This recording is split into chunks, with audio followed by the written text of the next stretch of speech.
Hi, my name is Mike, Technology Manager at Restoration Robotics. You're watching the Artist Insights Technology Series. In these videos, we open up the hood and take a look at some of the technology behind the ARTIST system. In this video, we'll look specifically at patient movement tracking. Now, as with many engineering problems, it's necessary to address two competing requirements at the same time. And in this case, we have to address the fact that the ARTIST procedure was designed to be a comfortable procedure for the patient, which means that they could be awake and watching a movie during the procedure, or possibly they could be asleep during the procedure. Either way, patient movement is inevitable due to breathing as well as the patient adjusting for comfort during the procedure. On the other side, we have the dissection process, which is performed at a level of accuracy that's measured in microns, which is a fraction of a millimeter. So the patient movement tracking feature addresses these two requirements simultaneously, and I'll show you how.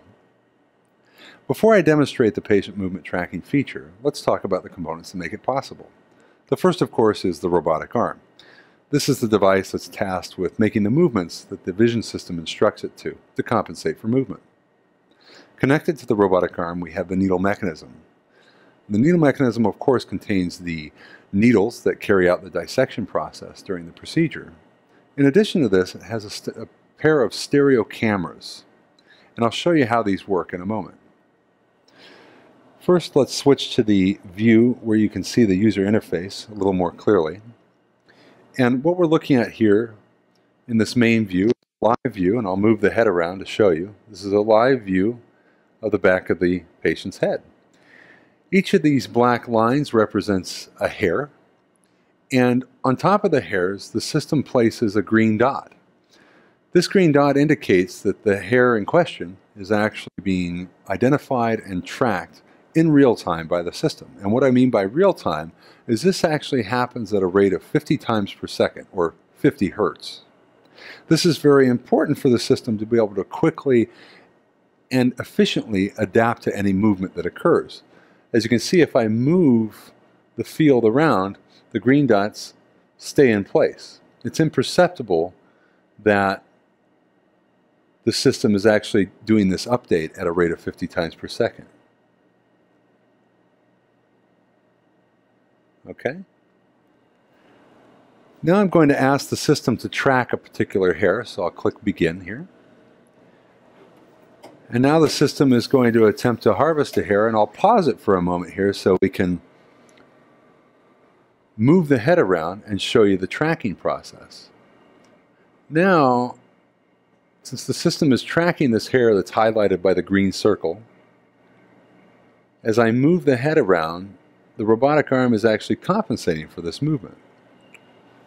So I'll switch again to the wide view and exaggerate this for you so you can see the robotic arm moving to keep that magenta line on top of the green line of the selected hair. And this is all happening automatically and seamlessly. The user doesn't have to do anything to make this happen. Once a hair is selected, it automatically begins tracking. So let's resume the harvesting process, and I'll show you how this works while the system is harvesting. The system automatically selects the next follicular unit to be harvested. This is indicated by the purple circle. And the teal circle indicates follicular units that have already been harvested. So I'll now add some movement. And the system will not harvest the hair until the tight specifications are met. As I said before, the requirements for harvesting are measured in fractions of a millimeter. So even with this excessive amount of movement, and this is more movement than you would typically see. Most movement is due to patient breathing, which results in just a small movement. But if we weren't able to compensate for it, the system would be far less efficient.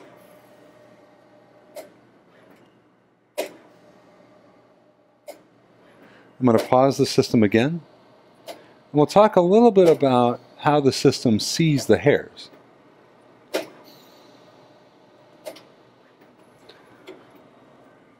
Switch to the user interface view.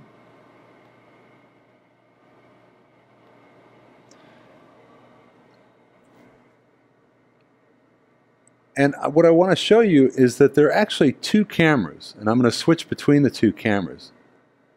You can see they're looking at the same field of view except at a slightly different angle. You can see how the skin tensioner edge there on the right side shifts a little bit when I change cameras. And the system actually uses a stereo vision system to be able to see the follicular units in 3 dimensions. Now, very similar to the human eye, we have a left eye and a right eye, but we never really think about seeing in 3D. We just see in 3D. But for a computer vision system, all this is numeric. So the view that we're looking at here is 2 dimensions. It's simply one camera view at a time. But in the background, the system is actually computing the location of each individual follicular unit in 3 dimensions. And this is key to making it possible to not only locate the follicular units, but also to track them in real time. Because the movements that could be made by the patient are not just in 2 dimensions, they're actually in 3 dimensions. They could move up, they could move down, towards the cameras, away from the cameras, and all these movements have to be compensated for.